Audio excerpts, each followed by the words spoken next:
but I think we're live. Oh. So welcome everybody. It is Tuesday night. It is March. Oh my God. Don't do that to us. Aren't we glad it's not March? It is May 26, 2020, Tuesday night, 7 o'clock Central, which means you are here with me, Gretchen Anthony, on the Just Gotta Laugh Book Club. Thank you for joining me. And I am thrilled tonight because we have Kelly Harms with us. Hello, Kelly. Hi, I'm so glad to be here. Thrilled to have you. All right. First comment of the night. Cousin Matthew is here. Cousin Matthew, you never fail. You are true blue. We're going to have to, everybody's going to have to do a shot, take a drink every time you join in. Aw, he says, I can't think of anywhere I'd rather be. You're so sweet. Hey, let's get your sister to come next week, Matthew. That'd be fun. So Kelly, as we start here, people will start to roll in and I will read off names as people join us. Excellent. And yeah, we get people from all over the United States and some from Canada. It's really fun. Oh, Renee is here from San Francisco. She says, hi, I loved the book. It was so fun. Hello, Renee. Thank you for joining us and saying nice things, especially for that. Yes. Yes, Cousin Matthew is saying he has only missed one book club the entire time, which is true. This is my very faithful cousin Matthew. So this is the way to do book club right here. This is. I'm so here for this. I'm not normally a book club person. Well, welcome. So I'm going to get into introducing Kelly in just a minute. It's, just one more of those thrills that I get to have an author I've always wanted to meet on here. But a few housekeeping notes as people join in. We have some incredible book clubs coming up. When I put out the spring, the May and early June schedule, I was like, I cannot believe I have fooled these incredible authors into joining me. And it's been so much fun, Kelly among them. We're going to have a great conversation tonight. Next week, mark your calendars, invite your friends. Next week, we have J. Ryan Straddle, who's going to be here to talk about. What'd you say? I said, as everyone turns it off and comes back in a week. No. They want to hear about your book, Kelly. Jay Ryan's going to be that one. That sounds great. Please do.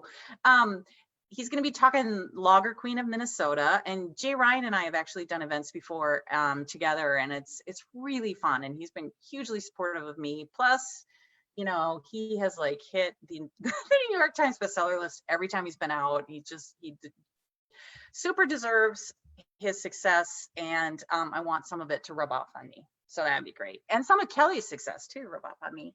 Bethany is here. Hello. We're not supposed to do that because of social distancing.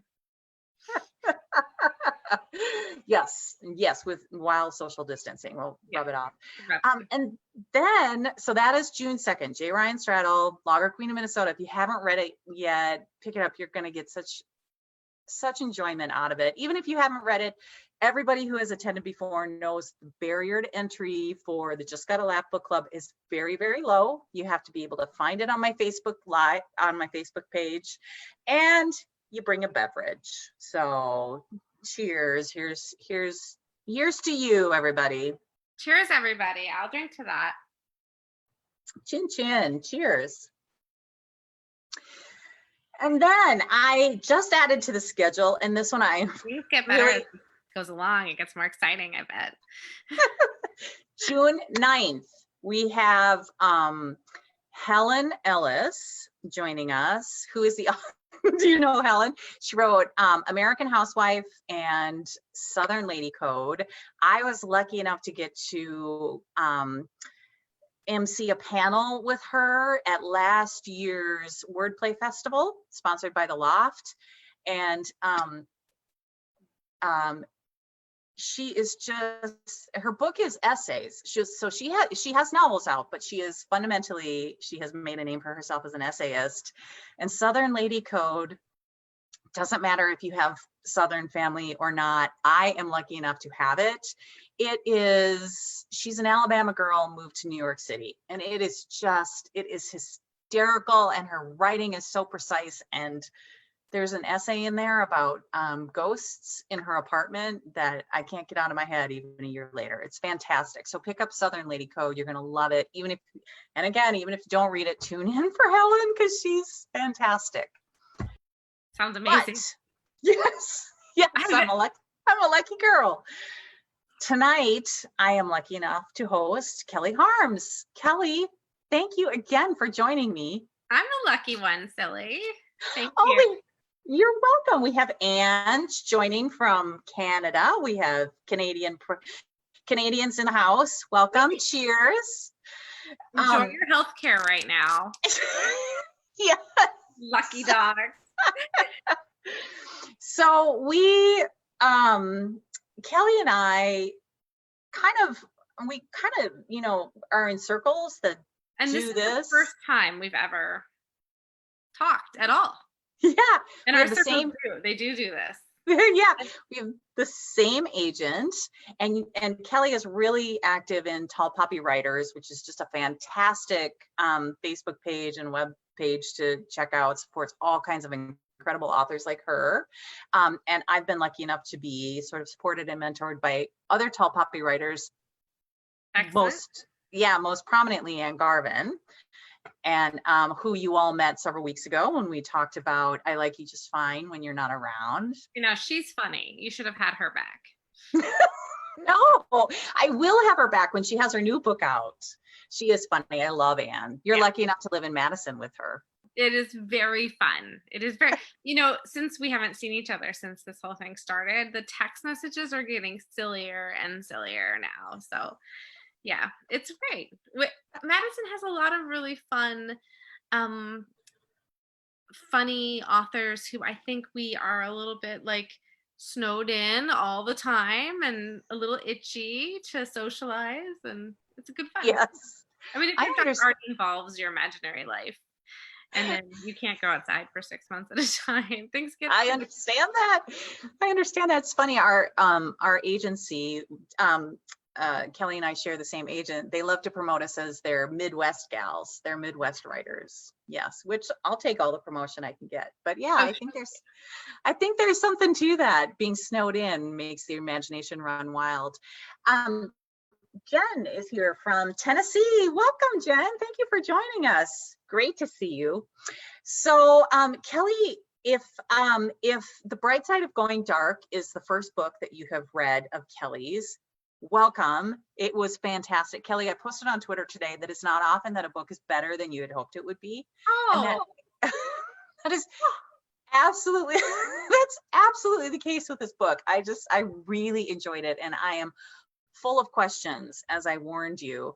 But you may also know Kelly from her book last summer that was a smash hit, The Overdue Life of Amy Byler. You want to hold that up so people see it?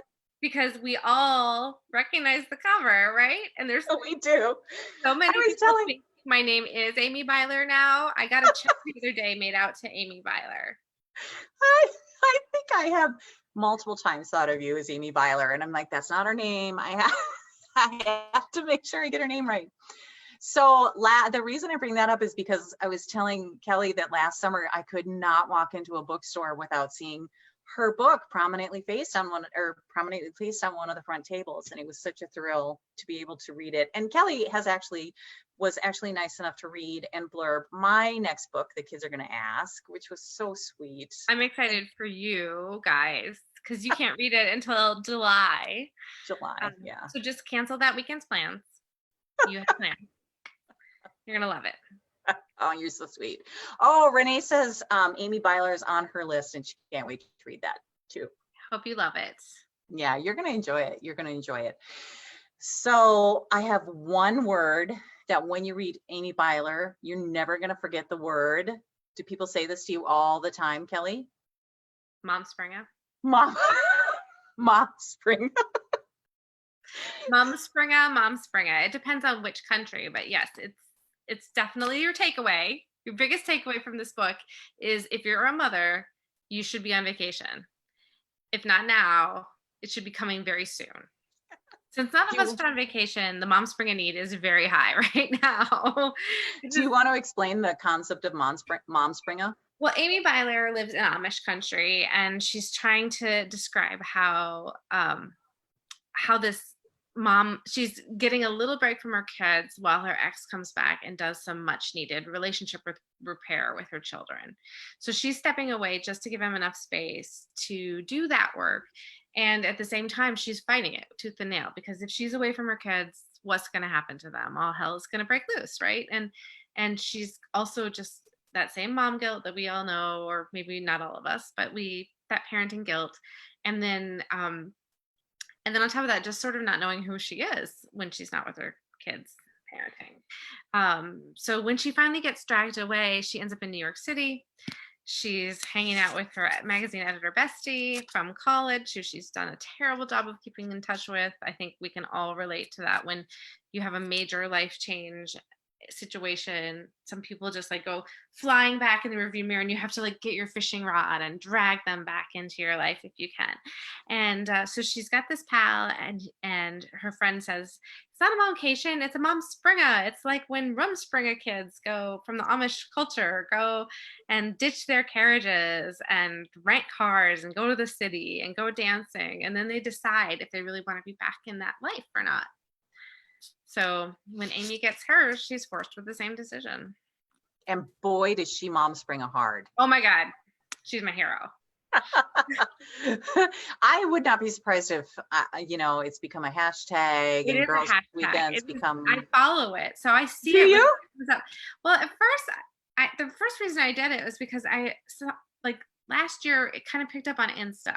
The book did, because it's so pretty. Like the cover is just great. It is really pretty.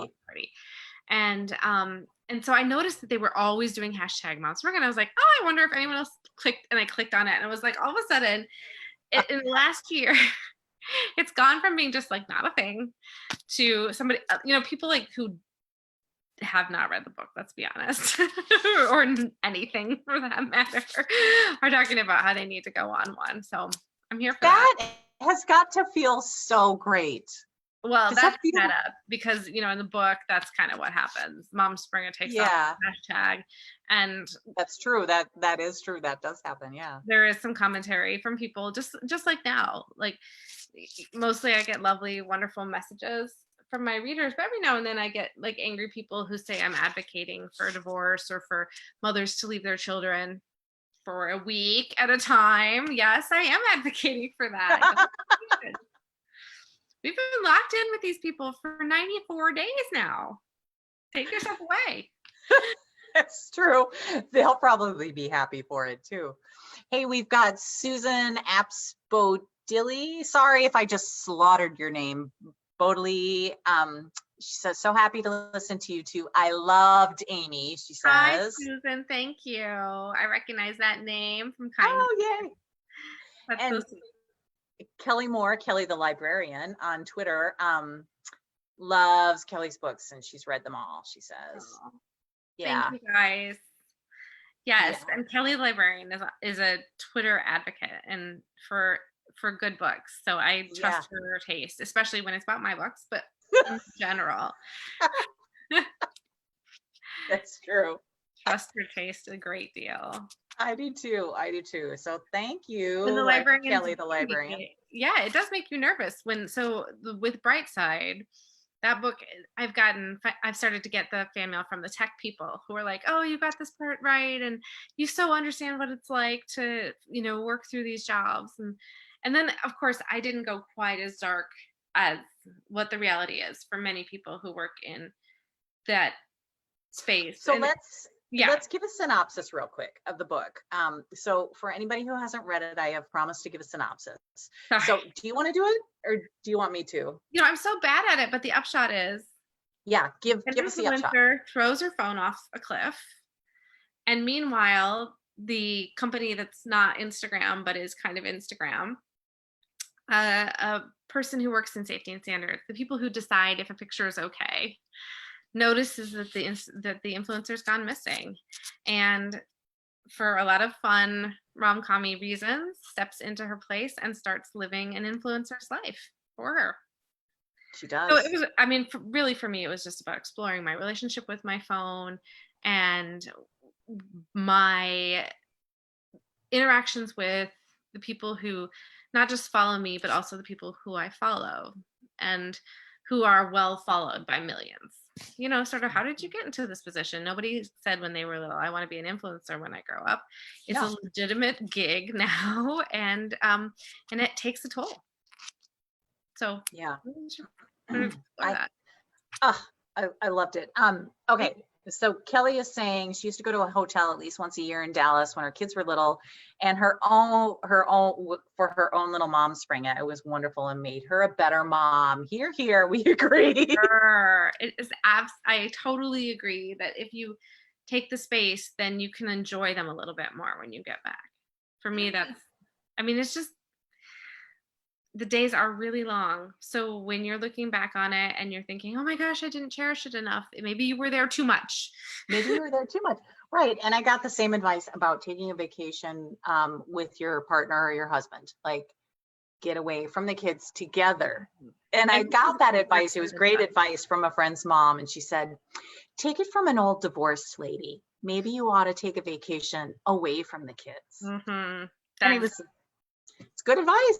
Yeah. It's very good advice. If you're got a hot librarian to go with, but even if not, it's still okay. That's right. Yeah, I'm not a hot librarian, but my husband still goes with me. Oh.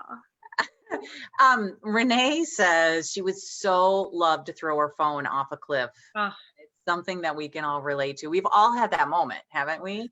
Where we think, I have got to be done with this. It has overtaken my life. I think that I am having a real push-pull right now because if it weren't for our tech, this would not be happening. Yeah. We would not have our connections to the world.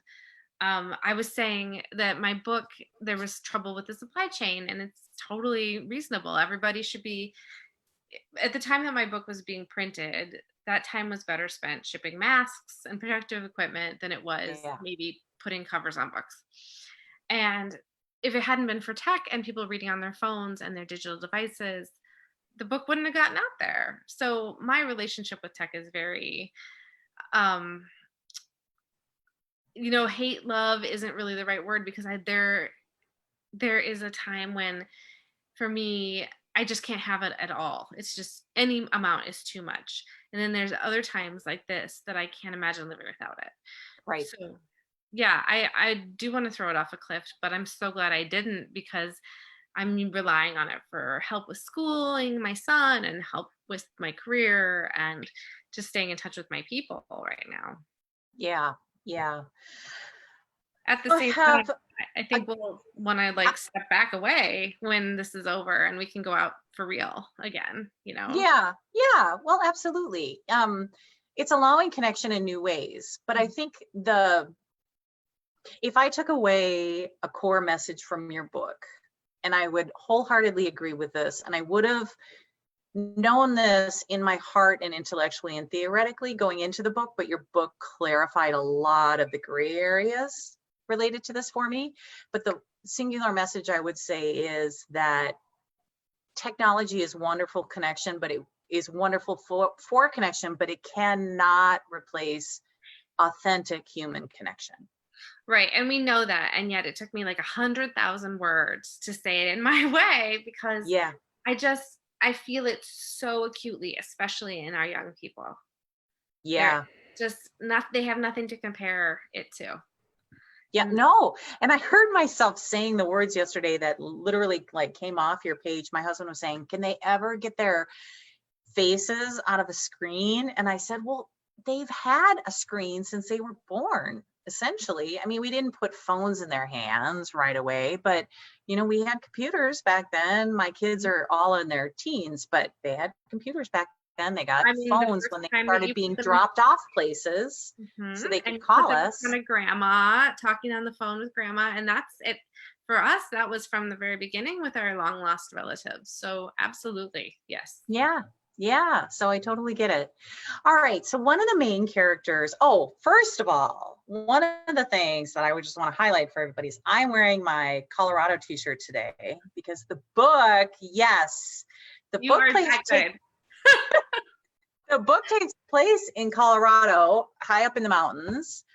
And I don't know if you know this, but my husband and I met and married.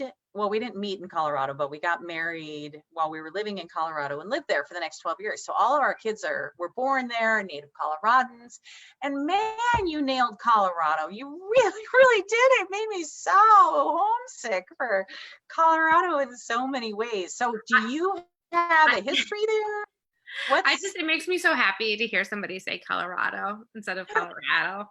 Yeah, I say it right. Yes, you do. Darn right. But with the audiobook, we did have a lot of back and forth. Oh, did you?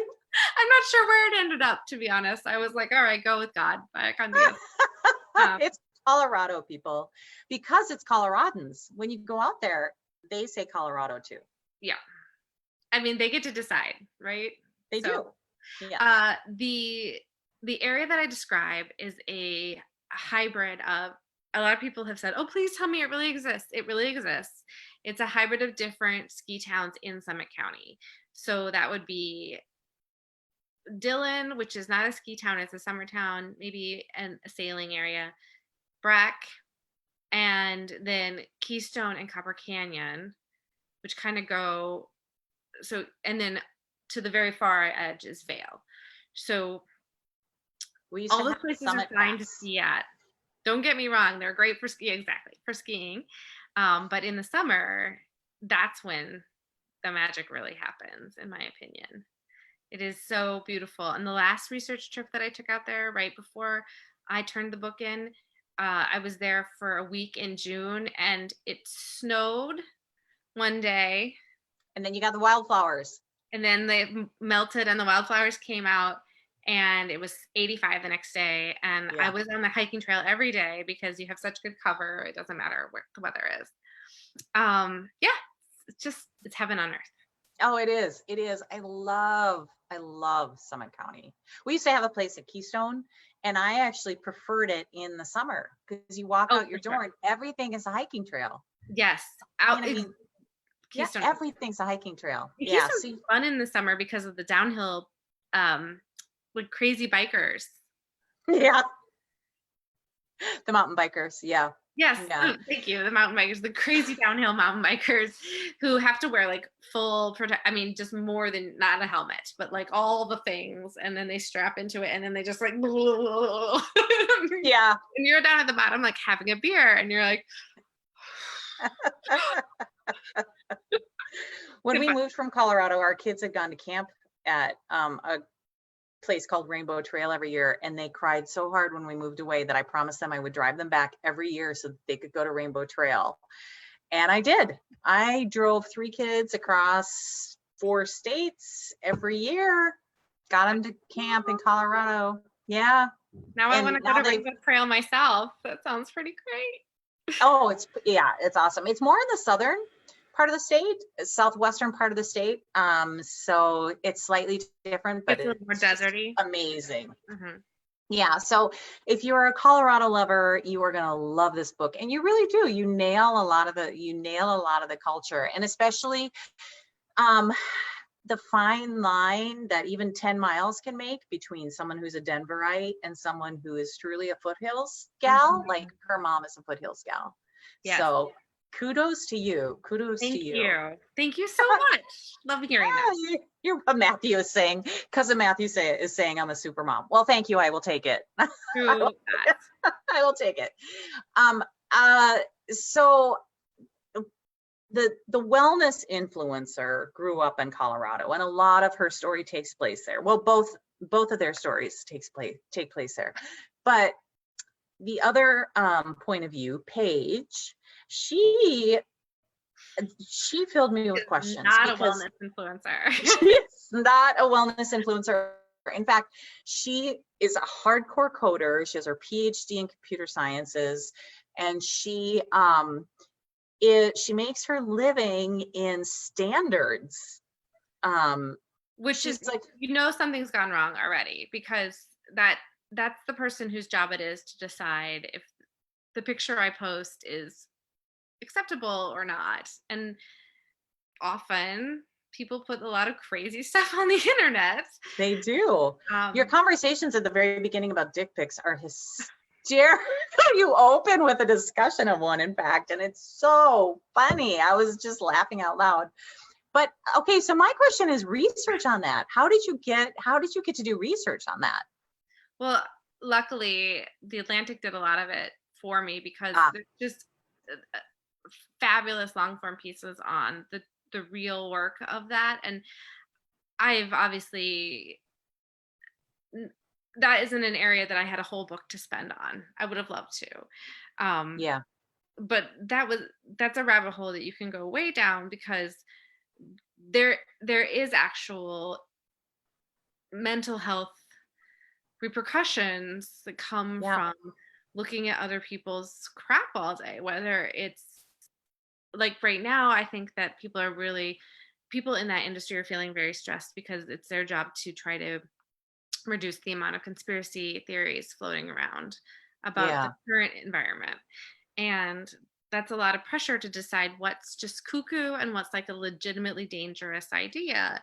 And then on the other hand, there's like the very nuanced world of cyberbullying and the responsibilities or lack thereof of some of our like most key social networks to notice it, because the behaviors that it creates within a platform are really unique to cyberbullying.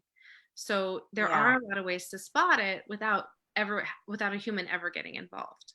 So that place where the human finally has to get involved and decide, is this, there are these people that we're allowed to bully or be mean to, and then there's these people who are more vulnerable populations, and then there's all the people who are moving through the cracks as the tech changes. And so that job actually is extremely important.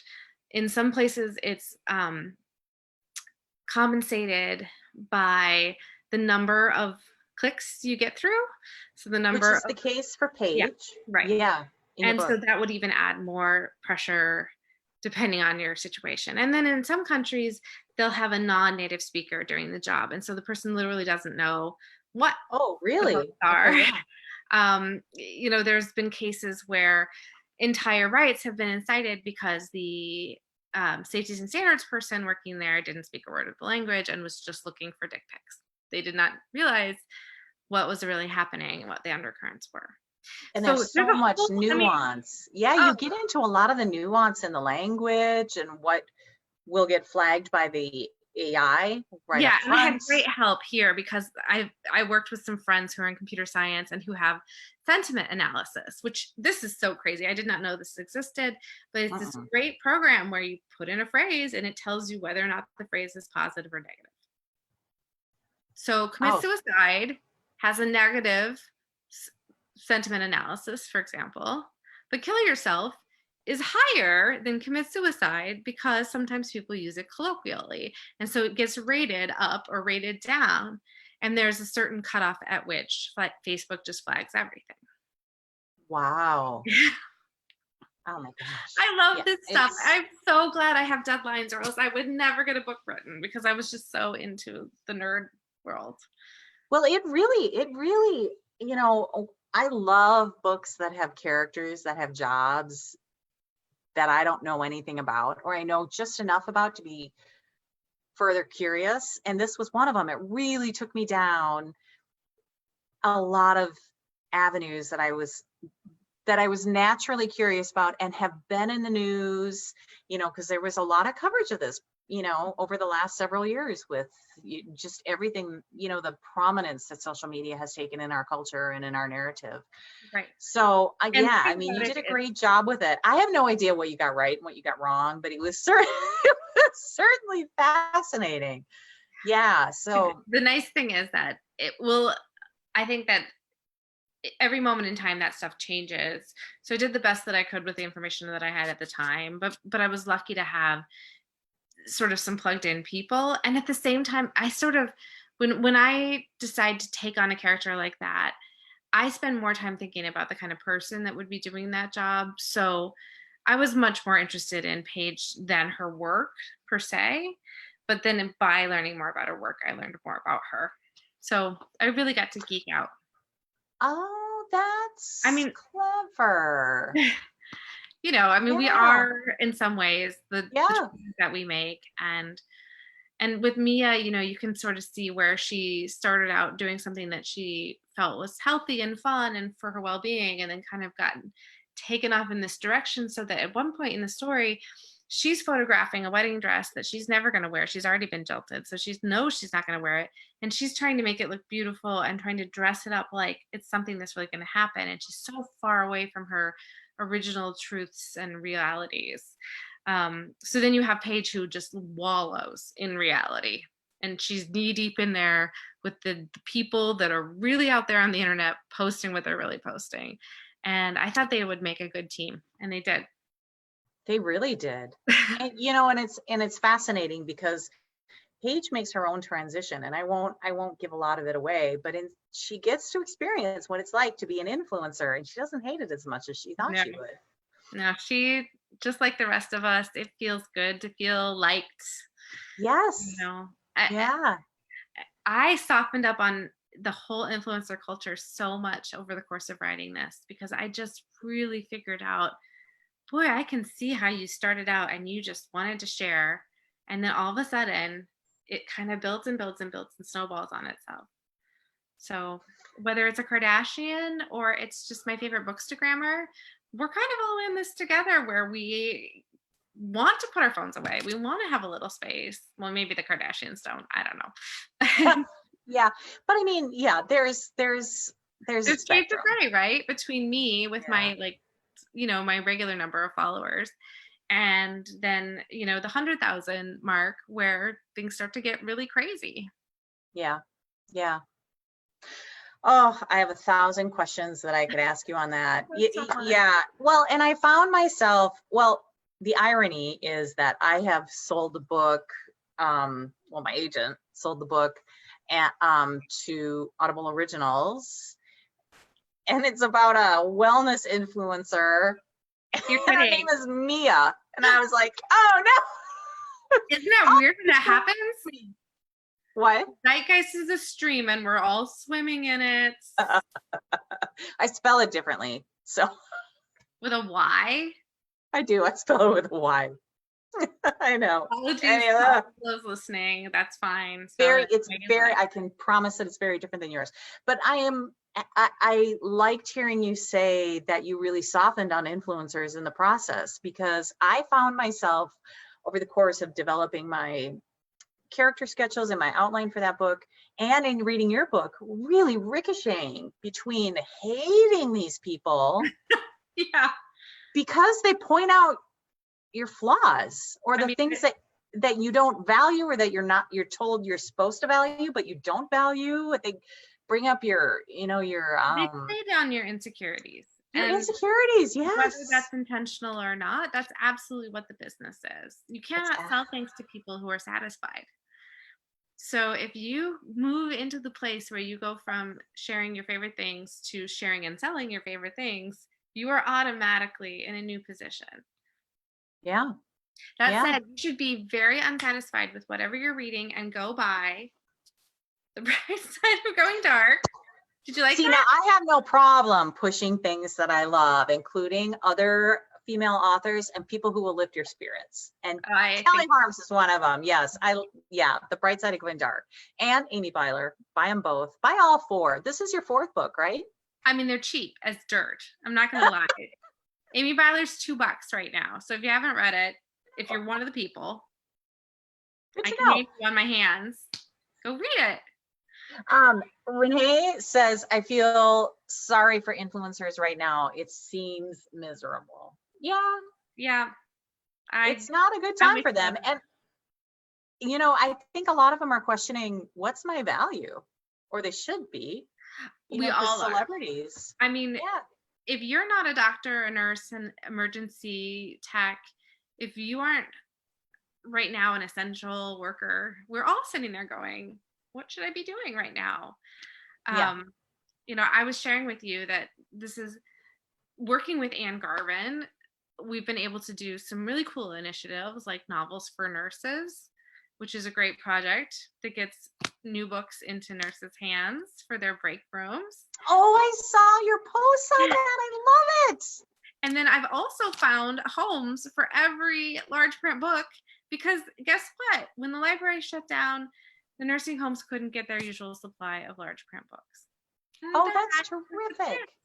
So that's one way that I've been able to sort of connect. And I just want to say to your listeners, there's never been a better time to send a complete stranger a large print book. That is my new hobby. And it is that really is wonderful. If you Google adopt a grandparent, it is very easy to find who's in need and looking for a new book. That is, okay, adopt a grandparent. Yeah. That is fantastic. I love it. So hook people up with your favorite books in large print. Share the love. That is fantastic. I love that. And I love the Novels for Nurses. Cousin Matthew is saying, he's asking a question.